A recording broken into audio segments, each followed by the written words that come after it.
Hello ladies and gentlemen, welcome to today's video. This is Popo Gijo, and today we're going to be taking a look at how to left foot brake.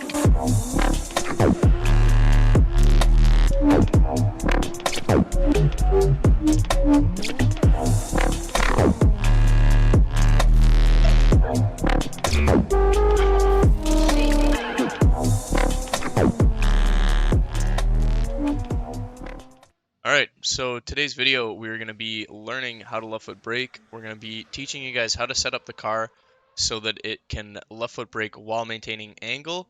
We're also going to be taking a look at how to left foot brake, and we're going to be learning when to use left foot braking or when it's most optimal to left foot brake. If you guys haven't already checked out my part 1 and part 2 tutorial on how to drift on wheel on CarX, I'd strongly suggest that if you're a newer driver. If you've already watched those, or if you're already comfortable with drifting and you're just wanting to learn a little bit more about left foot braking, well, this video is for you as well. So let's get right into it and see how our car is going to be set up to left foot brake. First things first, we're going to go ahead and take a look at how the car should be set up to be doing left foot braking. So we're going to go jump into the garage, go into the dyno stand, and go over to the brake section. First thing you'll notice is my brake torque. It's at the top of the list. We're at 3,700 Newton meters of force right now. That might seem a little bit high for some of you guys, but this car is a pretty heavy car, so you're going to want that brake pressure a little bit higher up. Let's say you're driving a smaller car like a 240, S13, anything that's pretty light. You'd want to drop it down a little bit, because too much brake pressure will lead to you being really jerky while hitting the brakes, and you want to be as smooth as possible, especially on 90s. Another thing that's very important, probably the most important part, is making sure your front brake bias is 75% or higher. If you don't do this when you go to left foot brake, your car is going to straighten out even if you're full throttle.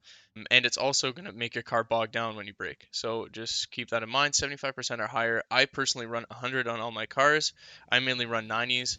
Maybe on 100s and 110s you would want to maybe drop it down closer to 75. Also, I run ABS on. This will cause the tires not to lock up on you if you overpress the brake. If you have really good brake control, then you don't have to really worry about that. But if you're learning, which I assume you are because you're watching this video, I'd keep that ABS on.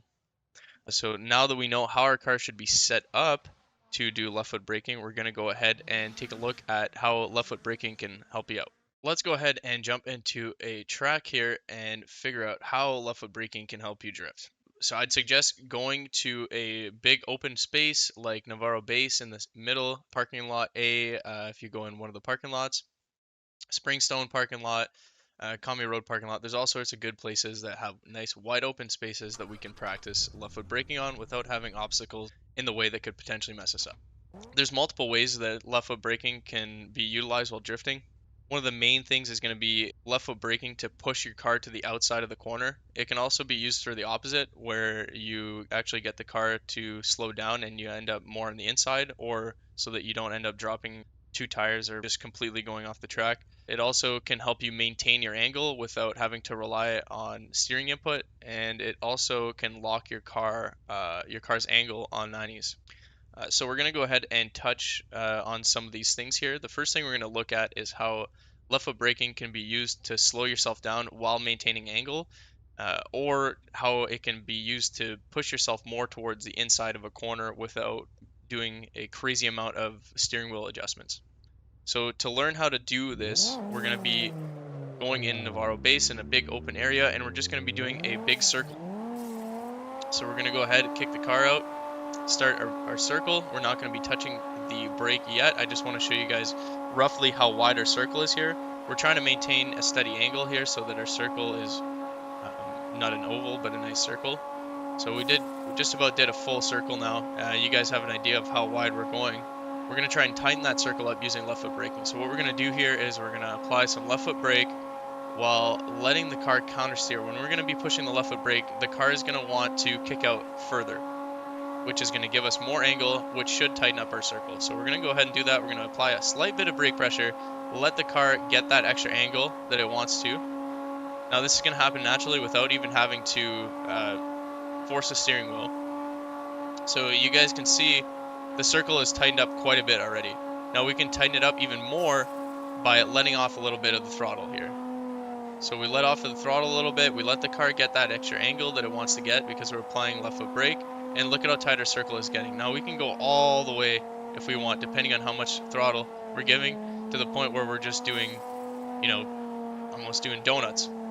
So that's one way the left foot braking can be utilized. When would you use this in an actual track situation? So let's say you're going way too fast into a corner and you don't want to, end up on the outside of the corner. You can use this technique to get yourself to slow down while you're holding that angle. Now the opposite can also be done where the car can be pushed out even further away from the corner.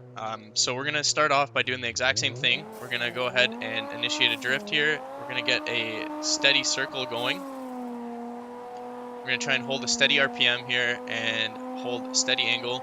Try and hold the same circle.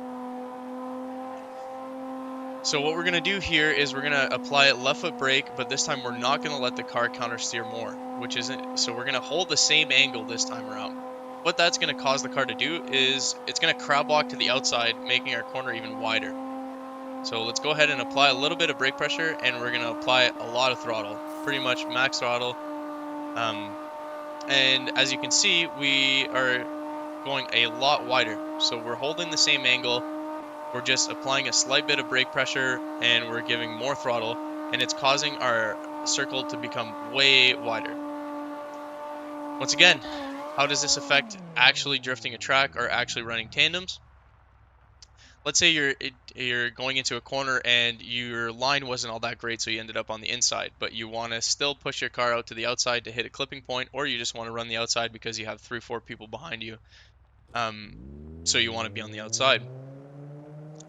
Left foot braking, like I just showed you, will push you out to the outside without making any major corrections, without changing your speed dramatically. So it'll make it very easy for the person chasing you to be able to get on your door, and you're also going to be giving them all that room because you're pushing yourself to the outside. Another way left foot braking can be utilized is by giving the car more angle. We briefly touched on this while tightening up our circles, but I just want to show you guys what not to do and how to properly gain more angle using your left foot brake.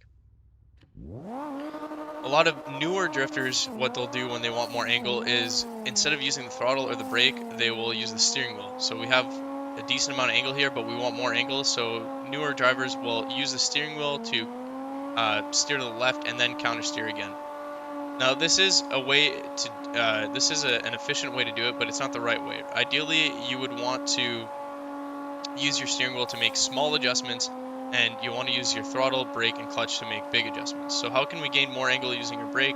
It's the same thing as when we're trying to tighten up our circle. We're going to apply a bit of brake pressure or a little bit more brake pressure, whatever we need, and we're going to give a little bit of throttle, and that's going to cause the car to kick out some more. So we're going to go ahead and give that little bit of brake pressure, and as you've seen, the car kicked out, and now our angle is a lot steeper.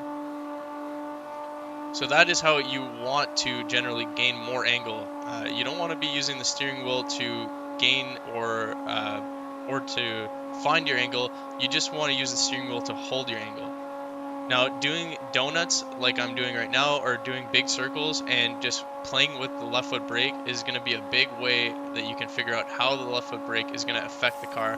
When is it going to kick out? When is it going to lock your angle and all that stuff? So I strongly suggest just going into a big open area like this and just doing some circles, messing around with a bit of left foot braking, start to get a feel for it, make it so that it's muscle memory and so that you don't even have to think about it, it just happens naturally.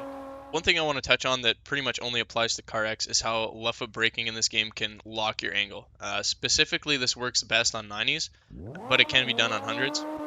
Traditionally, when left foot braking, you want to be pumping the brake, but on this game, you can actually just hold a steady brake pressure, and it'll pretty much lock your angle in to make you look butter smooth. So we get our angle, and we apply a slight bit of brake pressure, and as you can see, we're just holding that angle super consistently, right? We're not doing, basically we're doing minor adjustments on the steering wheel, and we're just locking that angle right in. So this is going to help you just be really smooth, hold a nice angle, and do minimal corrections. That way it's really easy for anybody who's chasing you to match your line and keep proximity. Another way that is pretty much CarX specific that you can do with left foot braking is slowing down your transitions. So if you apply a slight bit of brake pressure while doing your transitions, it'll actually slow your transitions down. So traditionally, this isn't something you want to do, but if you're running 90s and you have, 5, 6 basically big trains going, you want to be as smooth as possible. That way the guy behind you, the guy behind that guy, and the guy behind that guy have an easy time following you. So slowing down your transitions using the left foot brake is something that is definitely good to know how to do in CarX.